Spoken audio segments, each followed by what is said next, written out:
Business updates చూస్తే పసిడి వెండి ధరల్లో భారీ దిద్దుబాటు చోటు చేసుకుంటుంది. అంతర్జాతీయ మార్కెట్లో ఔన్స్ 24 క్యారెట్ల బంగారం ధర $245 క్షీణించి $4097లకు దిగివచ్చింది.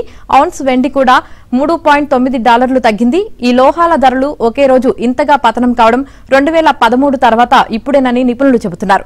ఇటీవల రికార్డు గరిష్టాలకు చేరిన బంగారం, వెండి కాస్త ఉపశమించాయి.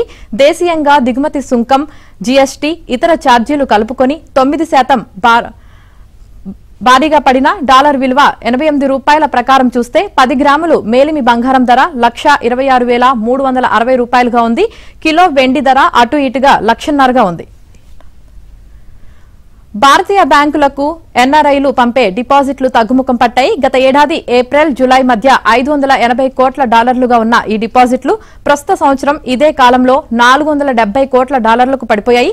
దీంతో దేశంలోని బ్యాంకుల్లో ఎన్ఆర్ఐల డిపాజిట్ల గత ఏడాది జులై నాటికి $16,823 కోట్ల నుంచి ఈ ఏడాది జులై నాటికి $16,786 కోట్ల పడిపోయినట్లు ఆర్బీఐ తెలిపింది. ఎన్ఆర్ఐలు పంపించే ఫారిన్ కరెన్సీ నాన్ రెసిడెంట్ డిపాజిట్లు తగ్గిపోవడం ఇందుకు ప్రధాన కారణంగా కనిపిస్తోంది.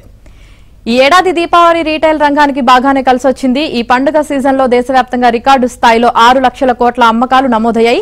గత ఏడాదితో పోలిస్తే ఇది ఏకంగా 2 లక్షల కోట్లు ఎక్కువని అఖిల భారత వ్యాపారుల సమైక్య తెలిపింది. దీనికి తోడు 50 లక్షల తాత్కాలిక కొలువులు ఏర్పడ్డాయి. ఈ ఏడాది దీపావళికి నమోదైన 6 లక్షల కోట్ల అమ్మకాల్లో 75% అమ్మకాలు నాన్ కార్పొరేట్ సంప్రదాయ మార్కెట్ల నుంచి నమోదైంది.